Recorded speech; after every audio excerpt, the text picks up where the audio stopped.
Halo semuanya, perkenalkan saya Zidani Sultan Al-Qutbi dari Program Studi Teknologi Pendidikan Universitas Negeri Semarang.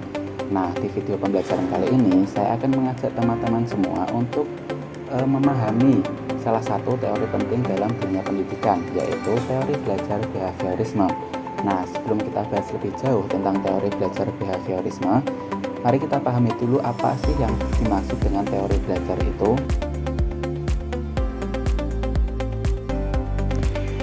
Secara sederhana, teori belajar adalah kumpulan prinsip dan konsep yang berusaha menjelaskan bagaimana proses belajar terjadi pada diri manusia.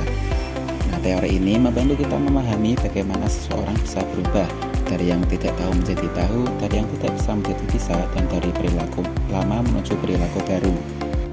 Banyak para ahli yang memberikan pandangannya tentang apa itu belajar. Menurut Ernest Hillgard dan Gordon Bower, belajar adalah proses seseorang memperoleh pengetahuan, keterampilan, dan sikap melalui pengalaman. Artinya, belajar tidak terjadi begitu saja, tetapi melalui pengalaman yang terus-menerus membentuk cara kita berpikir dan bertindak. Selanjutnya, menurut Robert Gagne, belajar merupakan perubahan perilaku yang terjadi karena adanya pengalaman yang bisa diamati dan diukur. Dari definisi ini, kita tahu bahwa hasil belajar itu bukan hanya pengetahuan di kepala saja, tetapi juga bagaimana seseorang menunjukkan perubahan perilakunya. Sedangkan menurut B.F. Skinner, tokoh yang nanti akan jadi pusat pembahasan kita tentang teori belajar behavioristik ini, mendefinisikan belajar sebagai proses di mana perilaku seseorang berubah karena adanya penguatan atau reinforcement. Dengan kata lain, belajar itu bukan hanya memahami sesuatu di pikiran, tetapi juga membentuk kebiasaan dan tindakan nyata melalui latihan dan konsekuensi.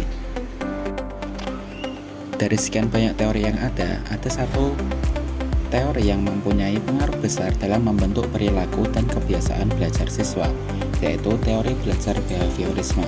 Nah, di video ini kita akan bahas lebih dalam tentang apa itu behaviorisme, siapa tokohnya, dan bagaimana penerapannya dalam dunia pendidikan.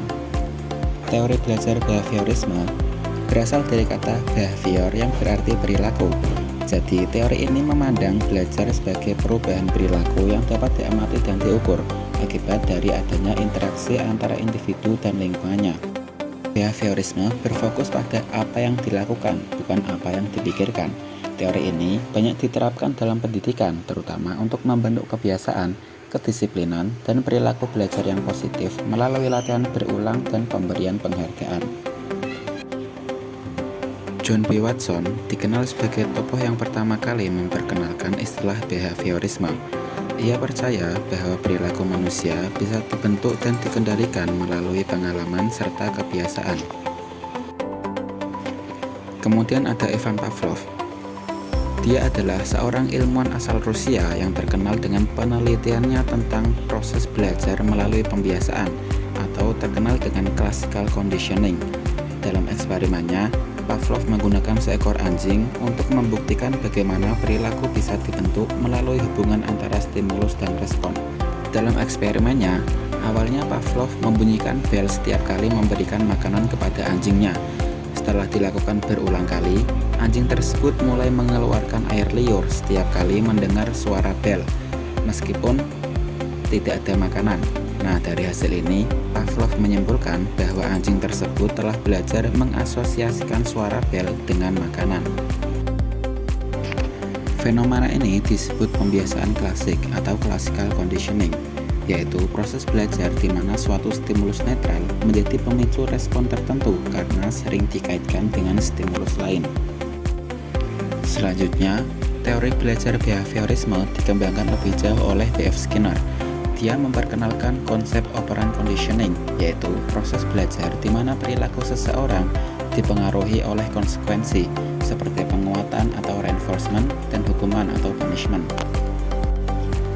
Dalam eksperimennya, Skinner menggunakan alat yang disebut dengan Skinner box, yang berisi seekor hewan dan sebuah tuas kecil. Setiap kali hewan tersebut menekan tuas, maka akan keluar sedikit makanan. Lama-lama, hewan tersebut belajar bahwa menekan tuas akan menghasilkan makanan, sehingga ia semakin sering melakukannya. Dari penelitian ini, Skinner menyimpulkan bahwa perilaku dapat dikendalikan dan dibentuk melalui pemberian penguatan atau hukuman secara sistematis.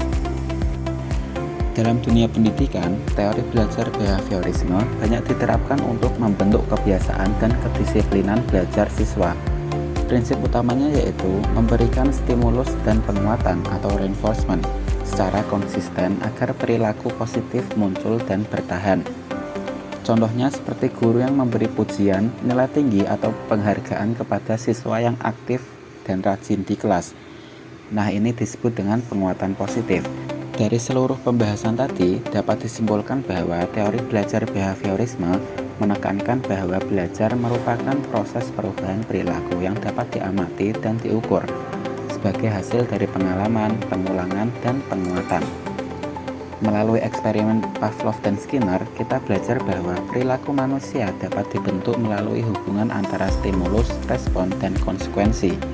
Teori ini kemudian diterapkan dalam pendidikan untuk membentuk kebiasaan positif, meningkatkan kedisiplinan, dan memotivasi siswa agar terus belajar. Baik, terima kasih telah menyimak video pembelajaran ini.